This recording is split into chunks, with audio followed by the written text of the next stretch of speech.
मूल्याबद्दल काय सांगावं, जमदार सरांनी सर्वच तुम्हाला सविस्तर सांगितलं. तर मित्रांनो, वसंत बापटची कविता आहे, त्याच्या 4 ओळी सांगतो मी तुम्हाला. विझलो आज जरी मी, विझलो आज जरी मी, हा माझा अंत नाही. पेटेन उद्या नव्याने, सामर्थ्य नाशवंत नाही. छाटले जरी पंख माझे, पुन्हा उडेन मी. रोखू शकेल मजला, अशी अजून भिंत नाही. माझी झोपडी जाळण्याचे झाले का कैक कावे. जळेल झोपडी अशी, ती आग ज्वलंत नाही. येतील वादळे, खेटेल तुफान, तरी वाट चालतो मी. अडथळ्यांना अडखळून थांबणे, पावलांना बसणे. मित्रांनो, संघर्ष करा, संघर्षातून मार्ग काढा. बर, ते लक्षात घ्या. जास्त बोलत नाही मी, 2च उदाहरण देणार, निघून जाणार. जास्त काही बोर करणार नाही तुम्हाला. ते सांगू इच्छितो की संघर्ष करा, ध्येय ठेवा, त्याचं अंमलबजावणी करा. स्वप्न पहा. स्वप्न पाहायला का लागतं रे? झोप. शाबास. स्वप्न पाहायला हिंमत लागते. तुम्ही तर म्हणा सकाळी सकाळी कोण स्वप्न पडतं आम्हाला, ते स्वप्न काही कामे नाही. स्वप्न पहा, उघड्या डोळ्यानं पहा. ते नुसतंच पाहू नका, त्याचं नियोजन करा आणि ते स्वप्न साकार करण्याकरता त्याची अंमलबजावणी करा, तरच ते साकार होऊ शकतं, अन्यथा साकार होऊ शकत नाही. एका छोटासा मुलगा 10 वर्षाचा असताना त्यानं त्याचं ध्येय प्रेरित केलं होतं. तुम्हाला माहिती ना, रोड सुरू झाला, तुमच्या गावाचा रोड सुरू आहे. त्या ठिकाणी डब्बर खप्पर येऊन पडतं. ते फोडायला कोण असतं रे? त्याला छन्नी हाती हातोडे घेऊन वडर समाजाचे लोक फोडत असतात. त्यात स्त्रियांचं प्रमाण जास्त असतं. त्या ठिकाणी ते फोडणं सुरू होतं. शनिवारची शाळा होती. शनिवारची शाळा सुटल्यावर मुलगा घरी गेला. दुर्डीत पाहिलं, भाकर नव्हती. आई कुठे गेली माहिती नव्हतं. शेजारी पाजारी विचारलं, त्यांनी सांगितलं की तो रोडवर गेलेला आहे. तो धावत आईकडे धावत गेला आणि आईला जवळ जाऊन तिचे पदर ओढायला लागला आणि आईला म्हणाला, आई मला खायला दे, मला भूक लागली. त्याच्या पोटात कावळे ओरडत होते. आईचा जीवच कसाविसा होत होता, पण आईजवळ भाकर नव्हती. काय करावं कळत नव्हतं. तरी सुद्धा आईनं शेजारच्या बाईला जरसा तुकडा मागितला. तिनं तो तुकडा दिला. ती बाजूला गेली आणि एका द्रोणमध्ये ते भाकरीचा तुकडा मोडला. त्यात पाणी टाकलं, त्यात मीठ टाकलं आणि कोणी पाहू नये म्हणून पदराड घेतलं आणि त्याला ती खाऊ घातला लागली. तेवढ्यात लाल देवाच्या 2-3 गाड्या तिथे येऊन धडकल्या आणि त्या तेवढ्यात ठेकेदारानं पाहिलं, ही बाई नाटकं करते, काम चुकार आहे. एका कोपऱ्यात जाऊन बसली. हिला काही समजतं का नाही? तो समोर आला आणि त्या बाईला बाजून लाट मारली. बाई समोर पडली. नालायक मूर्ख, तुला कळत नाही, समजतं का तुला? लहान पोराला गुन्हे उठे बसली तू इथून. तसाच मुलगा बाजूला झाला.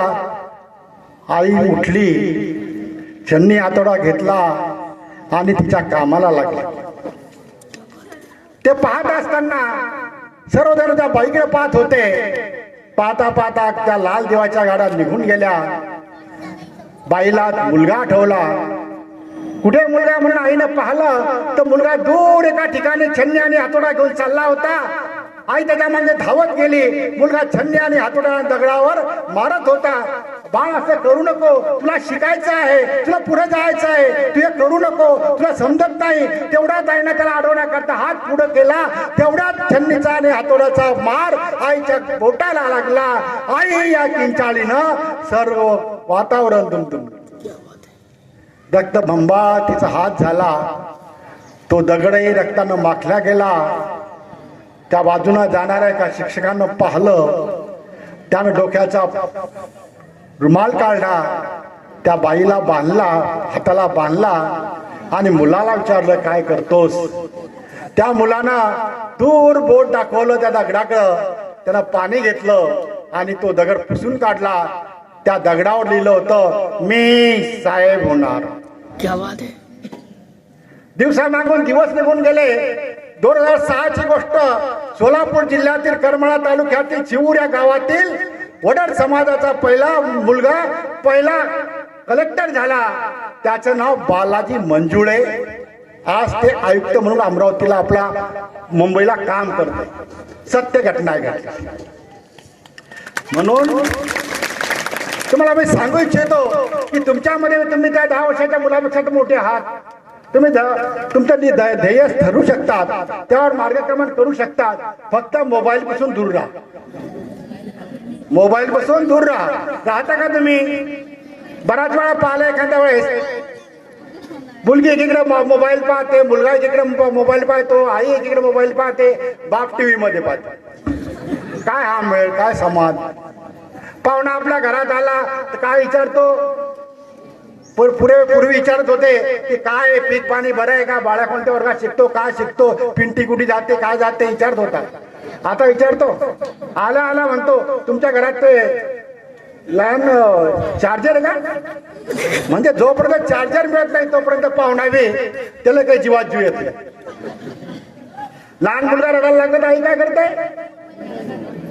पूर्वी आई घेतली, आई काय करायची? त्याला पदराड घ्यायची, त्या माईच्या उभेनं पोरग चूप बसायचं. आता काय करते आई? त्याच्या हातात मोबाईल देते. ते पोरग एवढा ऍडव्हान्स की मोबाईल घेतला चूप बसतो. तर मुलांनो, या मोबाईल पासून दूर राहा आणि तुमचं तकदीर घडवा. तुम्हाला एकच उदाहरण सांगतो, थांबतो. सरांनी मला 4च मिनिटं दिले, 4 मिनिटं झाले, पण एक उदाहरण देतो अशी माझी इच्छा आहे. जत्रा भरते आणि जत्रामध्ये हौशे नवशे गवशे सगळं येतात. त्या फुग्यावाला एक होता आणि फुग्यावाला होता हा तो लाल फुगा, पांढरा फुगा, पिवळा फुगा सर्व फुगे उडवायचा.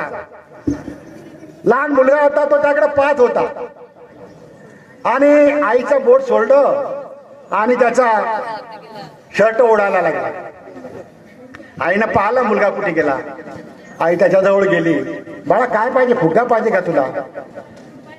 तो म्हणे नाही, मला तू उचलून घे पहिले. मग तिला उचलून घेतलं. मग त्या माणसाशी बोलायचं म्हणे.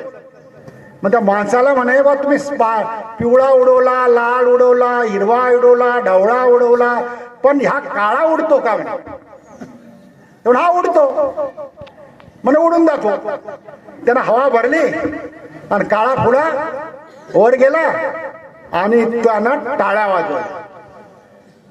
तर मित्रांनो, याच्यावर लक्षात घ्या की कोण कोणत्या जातीचा आहे, कोण कोणत्या धर्माचा आहे, कोण कसा आहे, काय आहे याला महत्व नाही.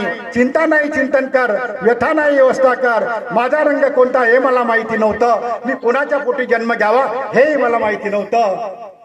तळ हातावरच्या रेषेपेक्षा पिळदार मनगटातच सर्व काही सामोरलं असतं.